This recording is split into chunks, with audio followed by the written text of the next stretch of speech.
Okay, we continue on the video. We're going to start with Article 3 of the United States Constitution, Section 2, Paragraph 1.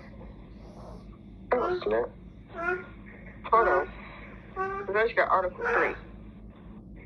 Yes, Article 3 of the United States Constitution, Section 2, Paragraph 1.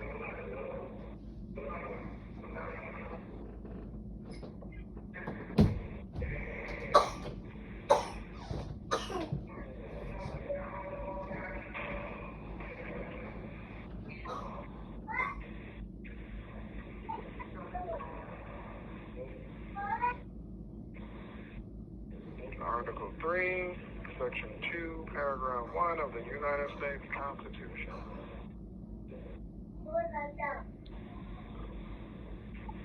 Article 3, Section 2, Paragraph 1. Okay.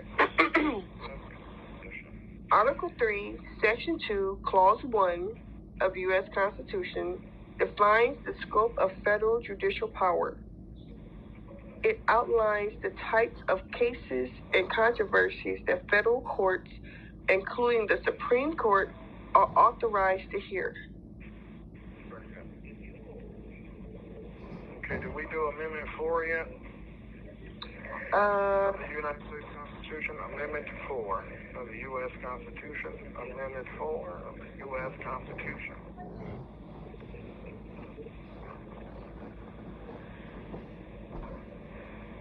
Amendment 4.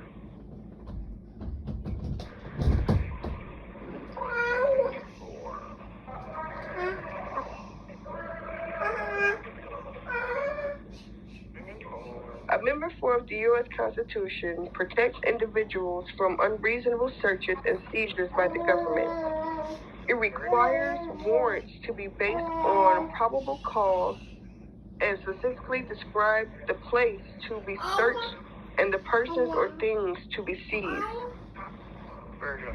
Okay, now, in that being said, anytime the police come to you and say that there's a governor's warrant, and then you call the Attorney General of that state and the said governor's office with that warrant number, and they say they've never issued said warrant, and there's no record in their systems indicating that said warrant was issued, does that mean that your article or that your Fourth Amendment rights have been violated? Anyway, Amendment 5. United States Constitution, Fifth Amendment. United States Constitution, Fifth Amendment. United States Protects Constitution. individuals from government abuse of power and guarantees the right to a grand jury indictment for serious crimes, protects against self-incrimination, pleading the fifth, prevents double jeopardy, being tried twice for the same crime, and ensures due process before the government can take life, liberty, or property. Very good. So basically, everything that I'm talking about is connected. There goes that word, due process of law. The grand jury must give you the indictment must be perfect in form and substance. Why is the state of Texas, the Dallas County and DeKalb County and maybe other counties in the United States, why are they acting under a fraudulent jurisdiction that is confederate against the United States Constitution? Okay, Amendment 7. Did we do 6 or 7? What are we on? 6? 5. Okay, go to 6. We're going to do 6, 7, 8, 10, then 14. It didn't even say under double jeopardy, a person cannot be tried twice for the same offense after being acquitted or convicted. Very good. They can't be charged twice. Very good. So all of you who got family members that's facing an appeal, tell them to tell their attorneys to file a plea to former jeopardy or plea of former jeopardy and file a motion of writ of habeas corpus for the state and the federal, file a motion to recuse the judge for bias and prejudice against them, file a motion to find the prosecutor in contempt, file a motion for fact-finding, and,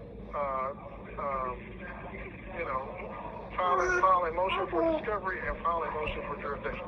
Okay, go ahead to number 7, please, of the United States Constitution. Six. 7 of the, we all thought we was on 6. No, that was 5. This is 6. Okay, 6. It guarantees several rights to those accused of crimes in the United States, ensuring a fair and speedy trial. These rights include the right to a speedy and public trial, the right to an impartial jury, the right to be informed of the charges, the right to confront witnesses, and the right to legal representation. Very good. So, one question. I can't remember the judge's name, but I saw him when I first came here. What was his name, Banana? Do you remember his name? I don't remember his name. His name is in one of the other videos. Him and the magistrate. It's like Brandon something.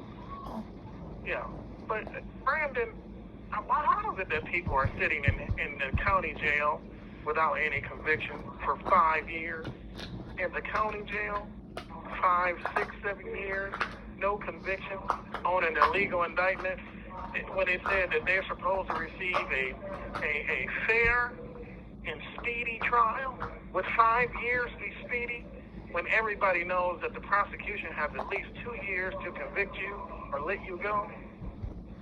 And then I got 2 attorneys in different states saying there's no jurisdiction. If there's no jurisdiction, why am I here?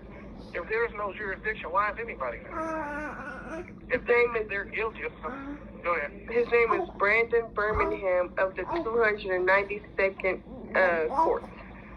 Okay, Judge, Mr. Birmingham, because that's what the marshal's going to call you when they investigate. And everybody keeps saying that the federal government or the FBI or the United States Marshals are trying to find a reason to come in here.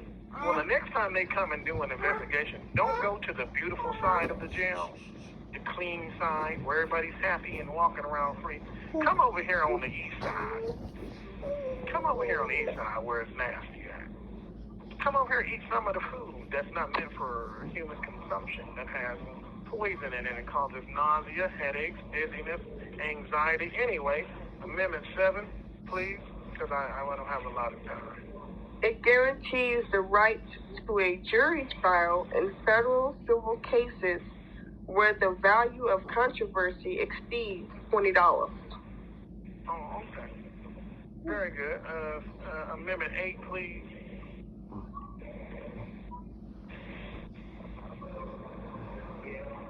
Amendment 8.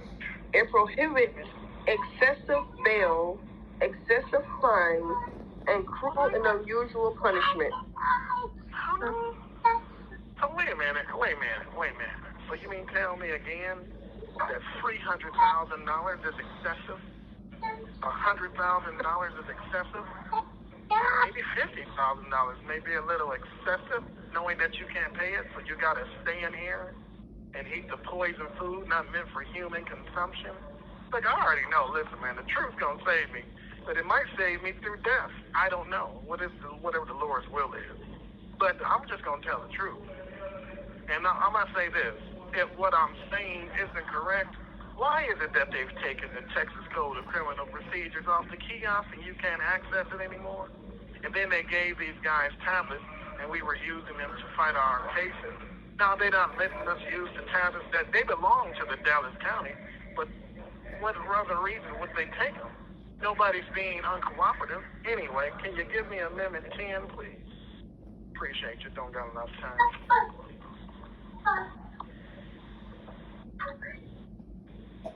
Amendment 10 of the United States Constitution Clarifies the balance of power between the federal government and state governments.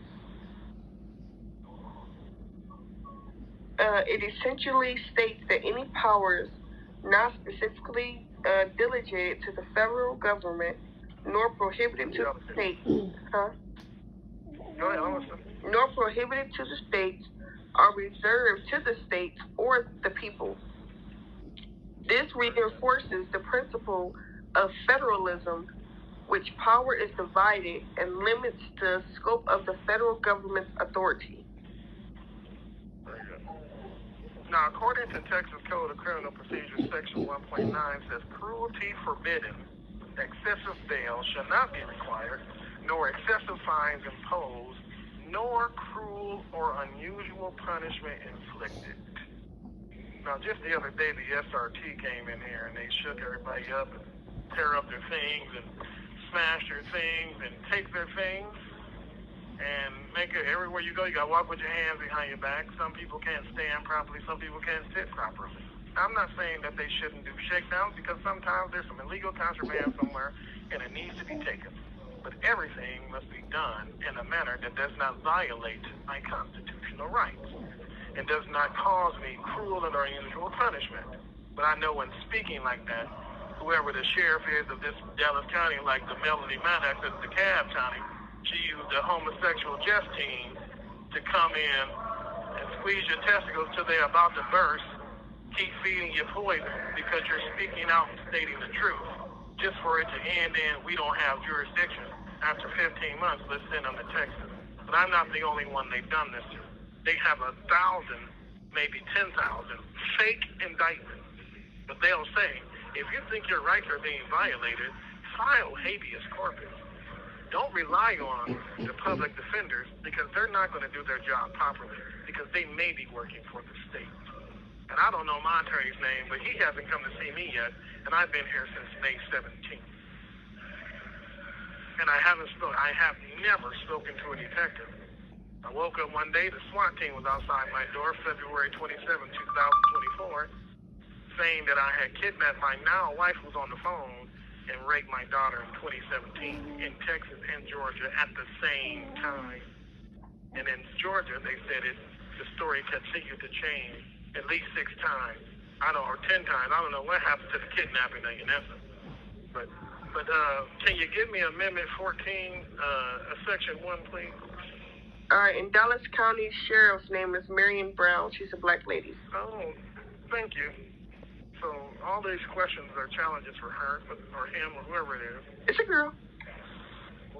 But just like they sent a homosexual jest team in DeKalb County to punish us and silence us and threaten us, they also go send a homosexual SRT team to punish us, squeeze our testicles, break our arms, twist us, and they know that if you fight back, they're just going to keep saying, stop resisting, even if you're not fighting back. While they beat you up, hurt you, and make you bleed, and twist you, pull you, and snatch you, and break you. But because you're trying to prove your innocence, you can't do anything, and you have to let them. Anyway, Amendment 14, please.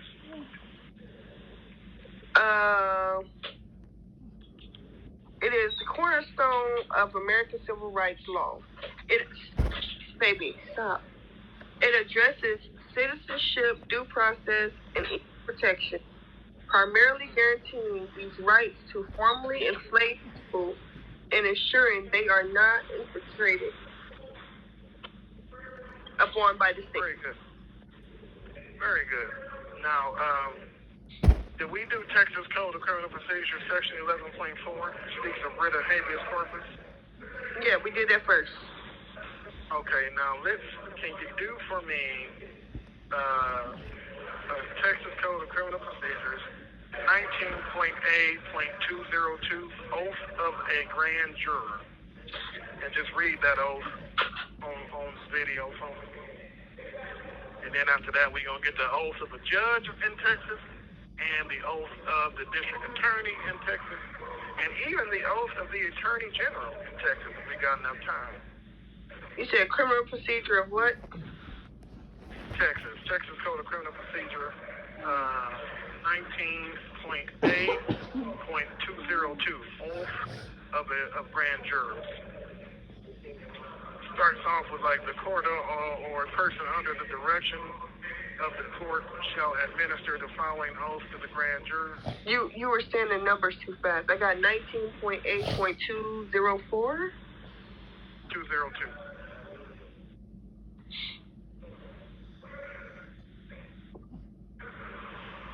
Okay, it addresses the disqualification of grand jurors based on citizenship, prior convictions, and current indictments. Specifically, it requires the court clerk to create a list of individuals disqualified for these reasons and to send copies to the Secretary of State and the prosecuting attorney. Very good. Is there an oath? Let me scroll down. Basically, you're supposed to report it monthly. Purpose for the investigation. And then also, when you come here and you're charged with a crime, they'll tell you, the officer will tell you, well, if you don't let us swab your mouth for some saliva and get some DNA, you won't get a bond, knowing that it's not legal. But if you don't do it and refuse, they will deny your bond. So they're forcing you or coercing you to get a swab when they shouldn't. All this is on CCTV footage on the day that I was here, maybe it was like May 17th, May 18th, May 16th, during my process. Okay, here's the oath.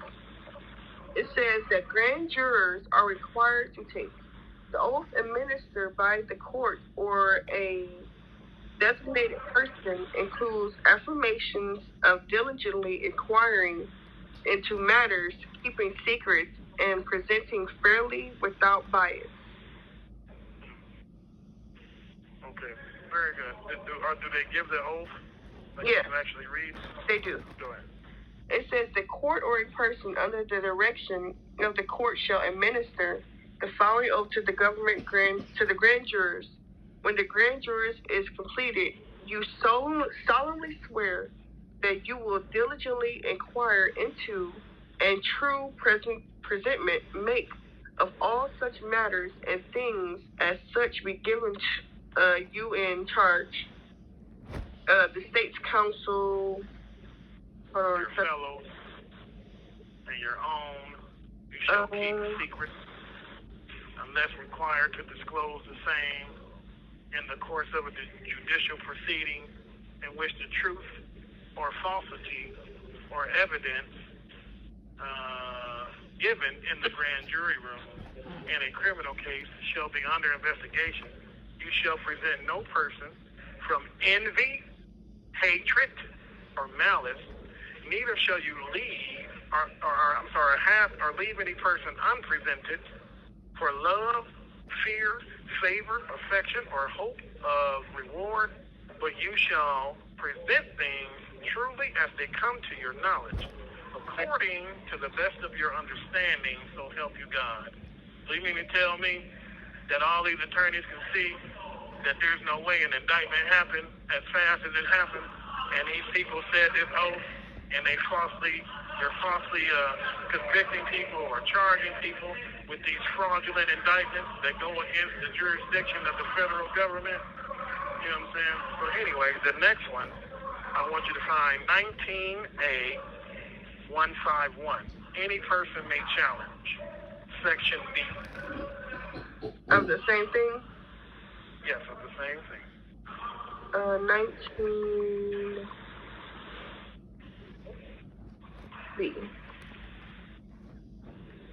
19A 151, Section B. 19A 151, Section B. You have 1 minute left. It's always 1 minute. Starts off with a person confined in jail. All right, hold on one second. Chef.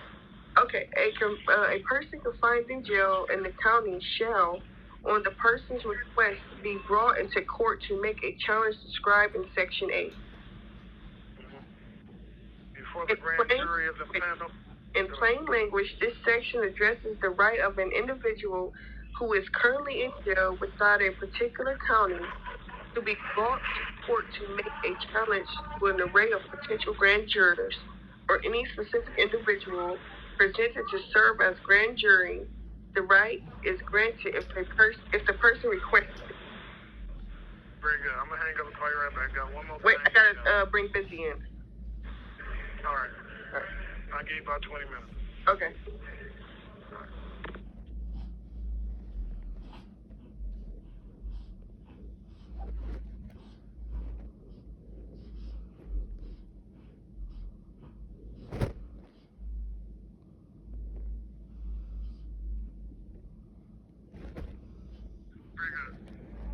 Okay, now we're going to talk about 19A 253, recusal of grand jury. Oh, that's what I want you to do.